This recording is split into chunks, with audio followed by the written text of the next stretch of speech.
Renu സുധീന്ന് nominate ചെയ്തത് വളരെ perfect ആയിട്ടാണ് എന്ന് ബിഗ് ബോസ് തന്നെ കാണിച്ചു തന്നു. ഇപ്പോൾ ലൈവിൽ വീക്കെൻഡ് എവിക്ഷന് വേണ്ടിയിട്ടുള്ള നോമിനേഷൻസ് നടക്കുകയാണ്. കൺഫെഷൻ റൂമിൽ രേണു സുധിയുണ്ട്. രേണുവിനോട് ബിഗ് ബോസ് പറയുന്നു 2 പേരെ നോമിനേറ്റ് ചെയ്യാൻ. രേണു പറയുന്ന പേര് ജിസേലും ശരത്തുമാണ്.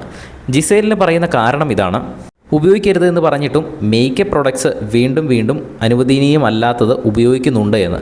ഈ കറക്റ്റ് സമയത്ത് നോമിനേഷൻസ് നടക്കുന്ന സമയത്ത് ജിസേൽ ലിവിങ് ഏരിയയിൽ ഇരിക്കുന്നതിന് പകരം നേരെ മേക്കപ്പ് ചെയ്യാൻ പോയിരിക്കുകയാണ്. അത് കറക്റ്റായിട്ട് തന്നെ ബിഗ് ബോസ് ക്യാമറയിലൂടെ കാണിച്ചു തരുന്നുമുണ്ട്. കറക്റ്റായിട്ട് ആ ഒരു കാരണത്തിന് തന്നെയാണ് രേണു സുധി അവിടെ അകത്ത് കൺഫെഷൻ റൂമിൽ നോമിനേറ്റ് ചെയ്തതും അതേ സംഭവം തന്നെ പുറത്ത് നടക്കുകയും ചെയ്യുകയാണ്. പിന്നീട് രണ്ടാമത് രേണു സുധി പറയുന്നത് ശരത്തിൻ്റെ പേരാണ്. അതും പെർഫെക്റ്റ് ആയിട്ടുള്ള കാര്യമാണ്. ഗ്രൂപ്പായിട്ട് ചേർന്ന് കളിക്കുന്നു എന്നതുപോലെ തോന്നുന്നുവെന്ന്.